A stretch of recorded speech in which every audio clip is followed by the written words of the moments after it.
Welcome to Bodyholic with D. And first of all, before we get started, a big thank you to Ben Consolidates, who puts up with me on a regular basis. And also thank you so much for tuning in and listening to episode after episode. But I also have to ask you for something. And here's what I have to ask you for.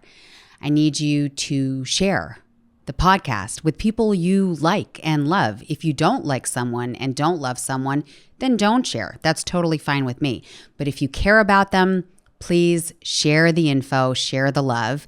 And if you don't mind, I would really appreciate it if you actually popped in and rated Bodyholic with D 5 stars so that more people can get in touch with me and find out more evidence-based information about health, well-being, and fitness. All right, now that we did some house cleaning there, we're going to talk about recovery today. And many of you have heard me say that strength training is king. It's the most important thing for your health, for your well-being, for your longevity. I'm going to put a big little star at the end of that, a big little star. And that's because I'm going to say, actually, recovery is really the most important pillar, because without recovery, everything you're doing during your strength training session or your high intensity session or cardio or whatever it is that you're doing, without recovery, it's basically going to be counterproductive. All right. It's going to end up creating this kind of vicious cycle and biting you in the ass, if we're going to be really honest. So today we are talking about recovery as the most important pillar of your health. Welcome to Bodyholic with D. We don't do fads here. We give you the facts that move your body and health forward. Wait up, hold up. I'm not a doctor. The information in this podcast is for informational purposes only and not medical advice. So kick back and enjoy the show. The whole concept is rest, repair, reset. That's what it is. It's rest, repair, reset. And not completely collapse because you've completely burnt out, right? That's the difference. It's, are you doing the rest, repair, reset, or are you collapsing after you completely burn out and have zero energy physically, in your muscles, in your brain, emotionally, et cetera, et cetera? We're going to tackle all that. So the idea is to create structured and intentional physiological recovery. So you want to set it into your training program. In other words, the best training programs are the ones that have the recovery set into them, baked into them, right? It's not just, oh, you need the recovery time after you've completely demolished everything you have, your body and everything else. So if you care about fat loss, if you care about hormones, mood, mental clarity, if you care about your focus, your immunity, your immune system, you must absolutely care about recovery, right? Let me just repeat that. If you are one of those people who cares about fat loss, hormones, mood, mental clarity, your focus, your emotional well-being, then you must care about recovery. The episode today is basically me giving you a permission slip. This is what it is. It's the official Bodyholic permission slip and your action plan for recovery time. Your body actually gets stronger during the recovery time, not the opposite. Let me say that again. Your body will get stronger through the recovery. Every rep that you lift, every sprint that you smash creates micro stress, which is basically tiny muscle tears. In addition to the fact that there's a lot of nervous system activation and hormonal shifts in this micro stress, right? So in general, it's called micro stress. If we're looking at the muscle, it's micro tears. If we're looking at the nervous system, it's extreme nervous activation, especially when you're lifting really heavy. And we have hormonal shifts during the reps, during the sprints, anything that is high intensity. And the stress that we're creating in our body is great. Okay, don't get me wrong.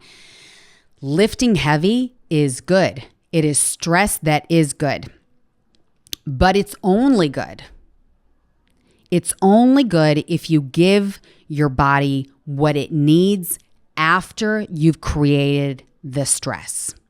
So what happens is, without proper recovery, the stress actually has this compound effect, and we prolong the time of that cortisol is just kind of sitting in the body and rising.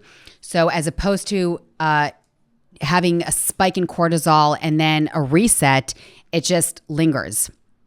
Then as another result, it's a result of, high stress and also high cortisol, the sleep quality drops. And then as a result of that, the adaptation slows. Adaptation meaning what we have adapted our bodies toward. So if we're training hard, right, the idea is that our bodies adapt for whatever it is that we're training. Let's take one exercise, for example. If we're training for pull-ups, then the more we repeat it, right, the more our bodies have adapted to the pull-ups. So the stronger we get, unless we are overstressed and under-recovered, and then we have the slowing down of the adaptation system. And then injury risks increase, of course. So you don't actually get fitter. All this fitness journey that you're on, it just basically is stopped right there. You get fatigued. You don't get fitter, but you actually get fatigued. And recovery is not the opposite of training. It is absolutely 100% part of training. Any serious professional coach, any trainer who takes himself seriously will actually put the recovery section into the weekly routine. So, and which, by the way, I'm just going to say this bluntly, that's a red flag. If you have a trainer, I'm sorry to say this, I have, an amazing team of trainers. I love each one of them. I know that each one is super, super responsible. I do know that there are trainers out there who actually won't work recovery into the program. And I'm just going to say that right now for you, because I care about your well-being, that's a red flag. All right, now that we said that, I want to talk about 4 different types of recovery, but first I'm going to take a sip of my coffee, if you will. The first type of recovery is the physical recovery, which is, of course, the muscle repair. It's the tissue health, structural adaptation.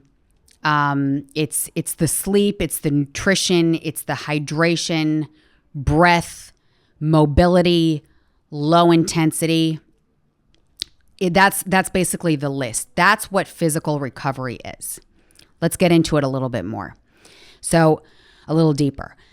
The muscle repair, right? We just talked about the micro tears that we create in the muscles. If we keep repeating the high intensity lifting, whether it's high reps or heavy lifting, if we keep repeating that without rest days, without recovery days, then we're going to actually create something that is far beyond micro tears, but actually we're going to tear into the muscle and create an inflammation.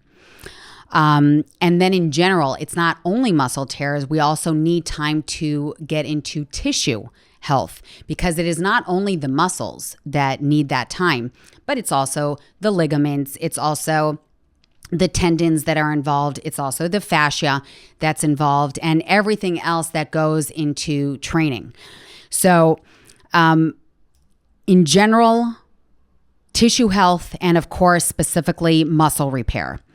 And then we've got the structural adaptation. So like I mentioned before, if we are working towards the specific goal, right? We're lifting a specific weight and we want to adapt to that weight. We want to build muscle. We want to get bigger. We want to get stronger. We're not going to adapt if we don't go into the physical recovery. We're not going to adapt for it. In fact, you're going to start realizing if you're actually burning out that you can't lift as much as you did even just a few days ago, right? Your body's just going to start saying, no, I'm not doing that anymore, like sort of shutting down. And then sleep is another very important part. Nutrition, we're going to get into that later. Hydration, the physical recovery has a lot to do with breath. So sleep, maybe breathing your way into calming down for your sleep. We're going to get into all this a little bit later. Mobility training so that you make sure you've got that full range of motion.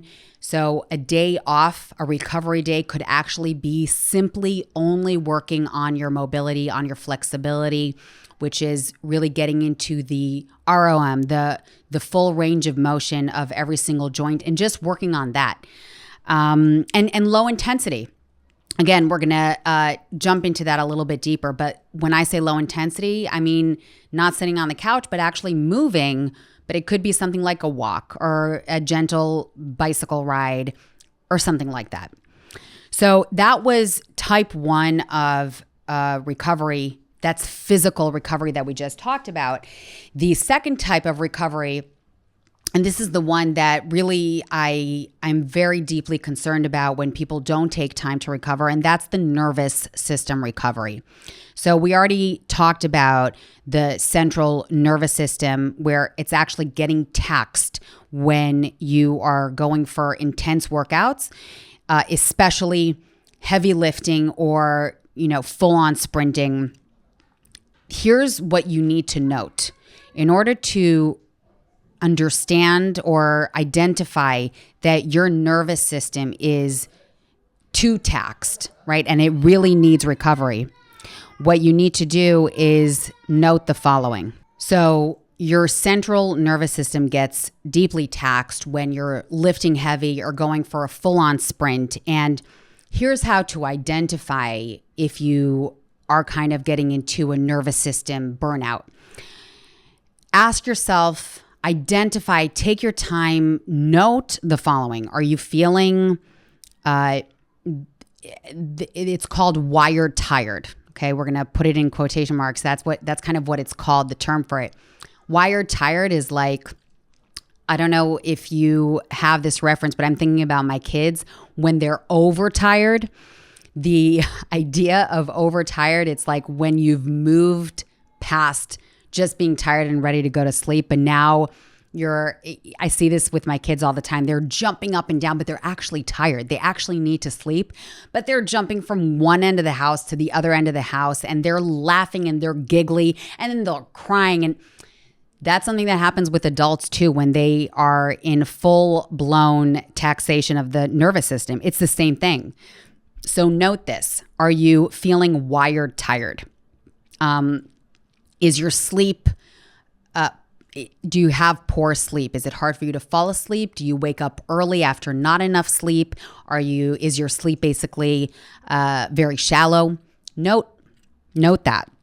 And then another way to actually identify it is if you have decreased coordination. So especially if you're someone with a lot of coordination and then all of a sudden, and this happens to me, right? This is a good identifying point for me on a personal level. Do I start bumping into things? I literally start bumping into things when I'm burnt out. I just like walk into a corner here, walk into a pole there, and which is weird because I have spatial awareness and I actually have good balance, but when I'm overtaxed, I'm just not aware of what's going on around me. So those are 3 ways to really identify if your nervous system really needs recovery time. And we're going to get into ways in which you can focus on nervous system recovery, but we're going to do that a little bit later. Let's continue with the forms of recovery. So the third form of recovery is the mental and emotional recovery. Stress is stress. It just is. And your brain doesn't actually separate the stress from heavy lifting, from the stress of I just had a huge fight with my partner. Okay? So it's just all sending signals to your brain. I'm stressed, I'm stressed, I'm stressed. Whether it's that physical heavy lifting, the nervous system, or whether it's, a really bad day at work, meeting a deadline. It's all stress for the brain. The ways to reduce that and really get into proper mental, emotional recovery is getting into a moment of mindfulness and just kind of settling down into presence. And it could be as simple as noticing what it is that you're touching, right? So right now I have my hands on a table and just taking a moment to notice the feelings that I feel on my hand from the structure of the table. Or even drinking, right? So you can actually make it a whole ceremony of identifying the different senses you have. So I'm now feeling the table or the shirt against my skin. I can take a sip of my coffee and feel the taste and really kind of follow the swallowing all the way until I don't feel the sip anymore. Another option is, and then you can move on to seeing. What are you seeing right now? What are you hearing right now? And what are you smelling right now? It can be that simple, just noticing your senses. Another thing, and this is important for many women, especially, but of course, men and women in general, is setting boundaries. When we're in a full mental, emotional burnout state, very often it has to do with the fact that maybe you're a major pleaser and you're saying yes to everybody, but are you actually taking time to even notice those five senses? Are you taking time to actually be present and really drop into your body for a minute? Notice your breath for a minute. Maybe you've said yes to so many things and now you're just overtaxed, constantly jumping from one project to another, running to the kids if you've got kids, one thing after another until the end of the day where you're just completely beat. So that also leads me to another, I would say, medicine or something that can help you with the mental and emotional burnout, and that is spending time alone. Which for me, I grew up as an only child, so I love that time alone. It's something that's very, very familiar to me. Sometimes some people don't necessarily like the time alone, so maybe even go out for a walk alone so you can actually just listen to your thoughts for a moment, even if it just means being outside, but taking space for yourself. And on the other side of the spectrum, another thing that really helps mental and emotional recovery is actually laughter and connection.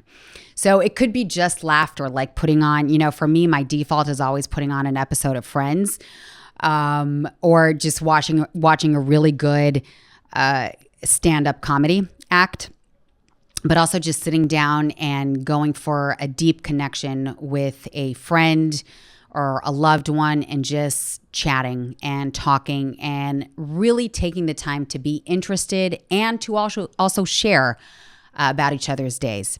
So there you go. That's the emotional and mental recovery.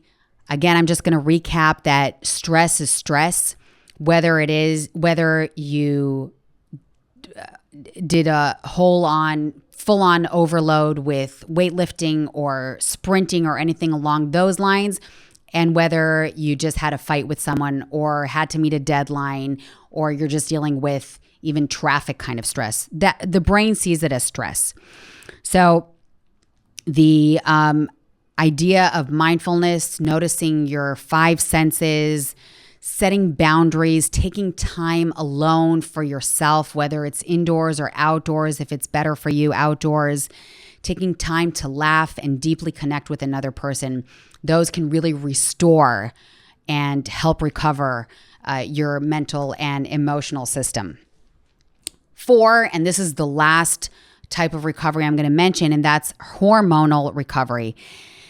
The hormones in your body regulate appetite, sleep, motivation, muscle repair, fat loss, and libido, and so much more, right? Everything in your body is regulated by hormones. So when you are under recovered, all of these things get disrupted, which is really messed up. Like your appetite gets all over the place, right? That maybe because the cortisol is high, then your ghrelin hormone is now saying, we're in survival mode. We've got to eat something. We've got to eat to calm down the ghrelin. One hormone deals with triggers another hormone, and everything's just out of whack. Or the sleep is out of whack because the cortisol levels are high. You'll notice that your motivation is down. You're feeling depleted. It's not because you are not mentally strong. It's because you have actually created, or your body or your system is under so much stress that all the hype that you normally have, the hormones, the healthy hormones that are triggering your motivation, the adrenaline, the oxytocin, all those good, fun hormones are now kind of being shut down because you're in much more of a survival mode than anything else. And again, the muscle repairs, the hormones, the growth hormone that is in charge of muscle repair as well is not working properly, especially if you're not getting adequate sleep also. So, and the fat loss, libido, these are things that are really important. If you note them, if you notice my libido is gone, or if you notice that you're having trouble adapting to the workouts and your appetite is all off, these are all signs that the hormonal system in your body really needs time to recover. And of course, everything's interconnected. Like the 4 things that I've just mentioned, the physical recovery, the nervous system recovery, the mental and emotional recovery, and the hormonal recovery, it is all completely interconnected. So there are a lot of aspects that are overlapping. Now, if this was a movie, this headline would be like in flashing lights and we would have dramatic music for the most powerful recovery tool that we have. Okay, so let's pretend that we've got flashing lights and dramatic music, and then we zoom in and we see the word sleep. Sleep. During sleep, the growth hormone peaks. We've talked about that. The muscles go through a whole repair process. The nervous system resets. The memory goes through this consolidation. The appetite balances. Sleep is actually a strategy. It's all about if you think to yourself, I've heard this often. I still hear this, that you'll sleep when you're dead. It's not. It's a strategy. It is part of getting stronger. So the consistent bedtime, the cooling of the house, the not looking at the screen about 30 minutes at minimum, if possible, an hour before bedtime. You don't look at the screen. These are things that are actually really hard for me to do. So I'm talking to myself, not only to you, but actually this is stuff, these are things that are difficult for the modern person in general. We are always on our screens. We are always scrolling. And it really harms us. It harms our recovery. It harms our building muscle. So if we can decrease this time, this screen time before we go to sleep, it could be so helpful. So let me just say, sleep is the most powerful recovery tool that we have. And I'm also saying this as a mother to, also I have a very young child as well. And we kind of try to sleep. It's not something that necessarily happens. And yet I'm still saying this. And I do understand that life happens. And I actually lived in a war zone until very recently. And I really understand that life happens. And sometimes sleep is not part of life happening. I do get it. So what I'm saying is, as a human being who lives in this world, right? I hear people talking about sleep all the time. And they talk about things that are unrealistic in my eyes. It just, like I always mention Dr. Matthew Walker. I'm always like, how can I even try? How can I even attempt to do the things that he's saying? So I'm saying to you, as a 40-year-old mom who has a career, who deals with the kids, who deals with the house, who has my anxieties and my worries, that we just try to do our best when it comes to sleep. And yes, it is very, very important. And sometimes at certain points in life, you just try to do your best. All right, let me just be real. So sleep is definitely up there. But we're also going to talk about a rest day, or rather, what is active recovery? What is real recovery? And why rest days should not be confused with sitting on the couch with one leg over another with a bag of chips watching Netflix. All right? That's one scenario. Active recovery, real recovery, is not that. I'm so sorry to say. It doesn't mean that putting one leg over another with a bag of chips in front of Netflix doesn't have its place. Okay? It totally has its place. But let me offer something else in terms of active recovery. So movement actually enhances recovery because it pushes nutrients into the muscles, which also improves the circulation and improves the stiffness. The feeling of, I just had a really tough workout. I'm super stiff. But then you go for a walk and all of a sudden things are just feeling better. But you actually had to fight the feeling of, I really can't do anything right now. My muscles hurt so much. You do have to get over that. And you will feel so much better if you go for that very gentle, very light walk, or very gentle, very light cycling session. It will support the recovery and not over push you. So let me be really, really clear. I'm not talking about going for a full-on workout. Active recovery is very, very, very gentle. It's the thing that I always go for, really, in my life. My active recovery is usually walks, long walks.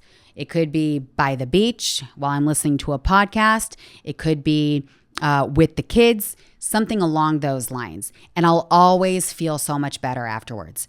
So you're pushing the nutrients into your muscles, you are improving circulation, and you're going to be decreasing the stiffness so it is supportive and doesn't push you way over the edge. Of course, nutrition is another really important component of recovery. Simply put, protein repairs. There you go. Simply put, protein repairs. And I'm going to give you the range.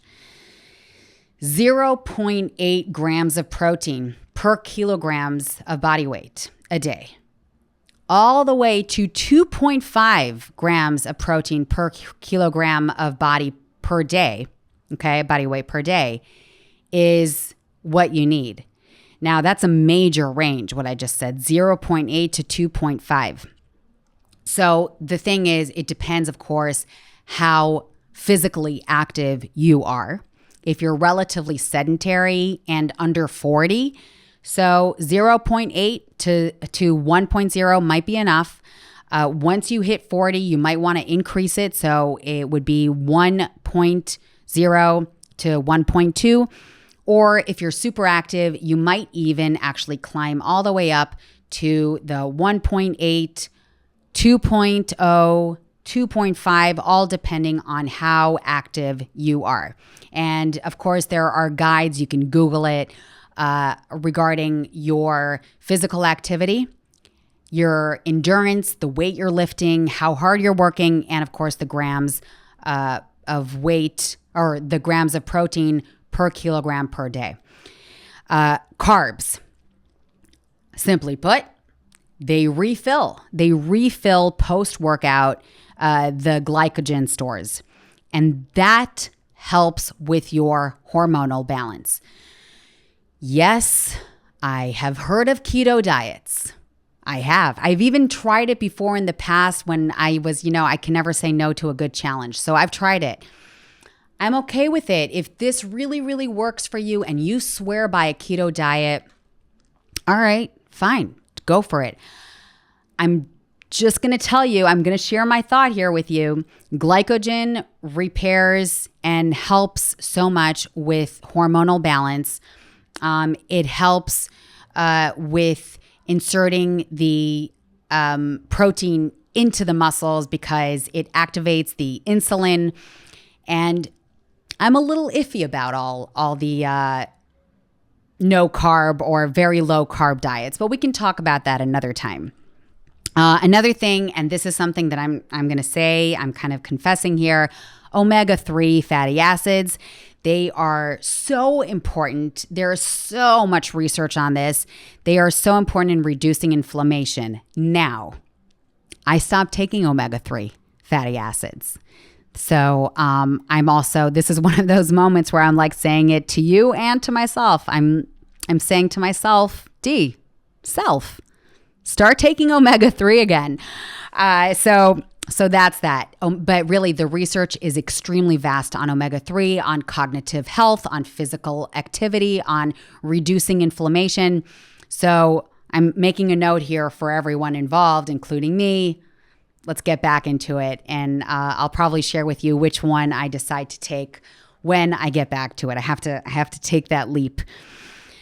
Now, one other pillar for recovery is hydration, which basically is the foundation for everything I just talked about. It helps with the nervous system reset. It helps with pushing the nutrients into the body, with the blood flow, with the feeling of stiffness. Hydration basically makes it all happen. It's like if we have all these different things, all these different patches of recovery tools, and we want to sew it all together, hydration is the needle and thread. Now, I want to give you some tools that you can just pull out of your pocket for specifically nervous system reset. And I mentioned before when we were talking about the nervous system overload that we're going to get into it a little bit more. So here's that moment. For nervous system reset, I believe so strongly in the 4-7-8 breathing before you want to go to sleep or after a lot of stress and you need to kind of shift gears. For me, very often it's like shifting gears from a lot of work and high stress to picking up the kids. So the 4-7-8 means that you inhale for 4, you hold for 7, and then you exhale for 8. And then you do that again. So we can, if you're not driving, please close your eyes, take a moment so you feel this. We'll do it together, and then we'll move on. So if you can, we close our eyes, and then inhale for 4, 3, 2, 1, and then hold your breath for 7, 4, 3, 2, 1. Exhale for 8, 6, 5, 4, 3, 2, 1. And we're going to only do that one session, but you could do it 2 more times. You could do it 3 more times.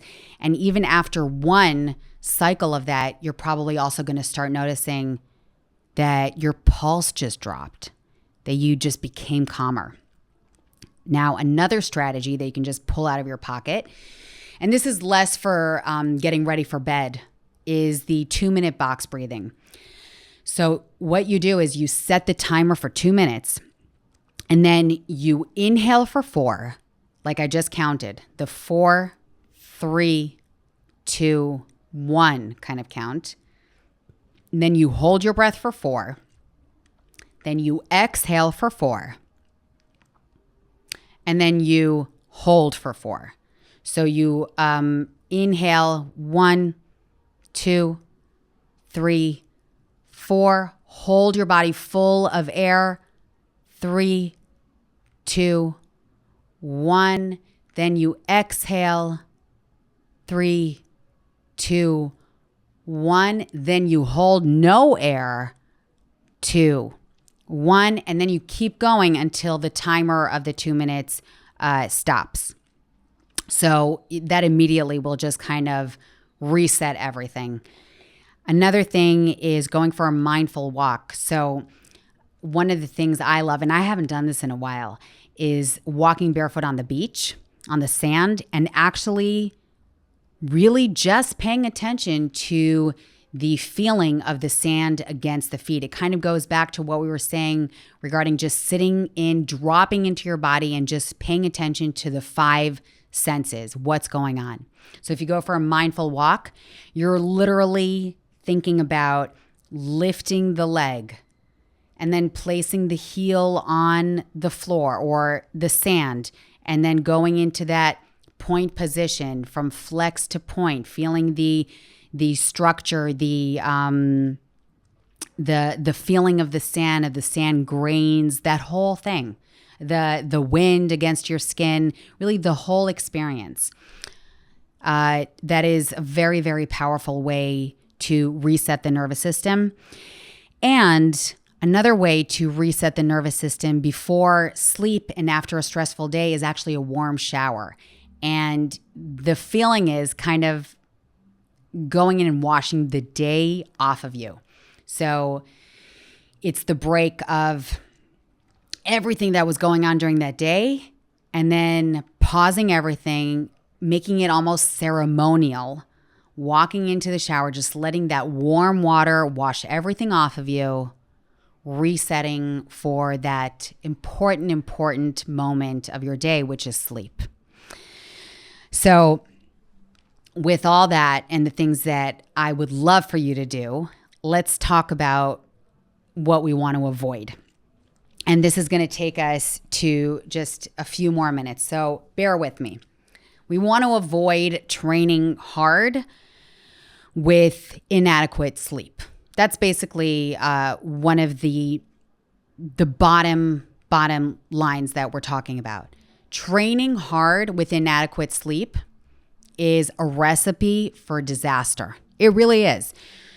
The willingness that I often see, especially the under 30 group of people, of, I just went to sleep at midnight or 1 a.m. or 2 a.m. and I'm going to wake up at 6 a.m. because I'm going to bang out my workout at 6 a.m. because that's just what I do every day, and I don't skip a workout. Skipping a workout is for weak people. That whole mindset.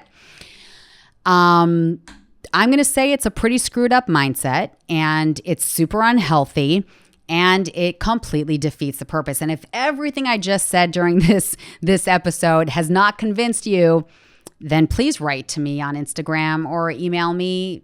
Just get to me, because I want to understand what part you didn't understand. All right, we've got to get to the bottom of it. So Training hard with inadequate sleep, that's something that I see often, and that is something that, in my opinion, is unacceptable and will lead to harmful effects, whether it is, again, one of the four, whether it's physical, a deep physical need for recovery, which means that you are not adapting well, which means that you're constantly tired. It could be the hormonal regulation. It could be the mental and emotional stress, et cetera, et cetera. So that's one. Another thing that you want to avoid is not eating enough protein, especially if you're, training hard. I see this in particular with women. Ladies, you will not bulk up if you train hard and eat protein, right? You need the protein for the most basic things in your health, in your well-being, in the way you operate. So please, the whole protein to suit your workout, that is really, really, really important for you as well. I'm just mentioning the things that I hear very often. It's the young people who feel like they don't need to sleep, but they also want to train hard. It's the women who don't want to supplement with protein, whether it's through just your meals or actually supplementation. You need adequate protein, especially women over 40 who are a little bit more on the thin side. You are also more likely to experience osteopenia or osteoporosis, in which case, really, calcium and protein, ladies, super, super important. Now, another thing you want to avoid is confusing rest with inactivity, right? We talked about active recovery. So, the active recovery means going for something that is very low intensity, and it could be mobility work. It could be a very gentle hatha yoga session. It could be a walk. It's not, and again, I'm saying there is a time and a place for everything. The Netflix bag of chips is fine for that time and place, but it's not the active recovery that you want to build into your strategy. So that's it. You don't, and one more thing I just want to say, this is what you want to avoid: training to the max on a regular basis. Every single training session, getting to the max, hitting failure is also, it's a big no-no. That's completely counterproductive. Okay. Not every single workout has to bring you to failure.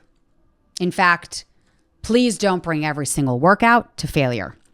So we're going to end today's session with signs for recovery and signs for need for recovery.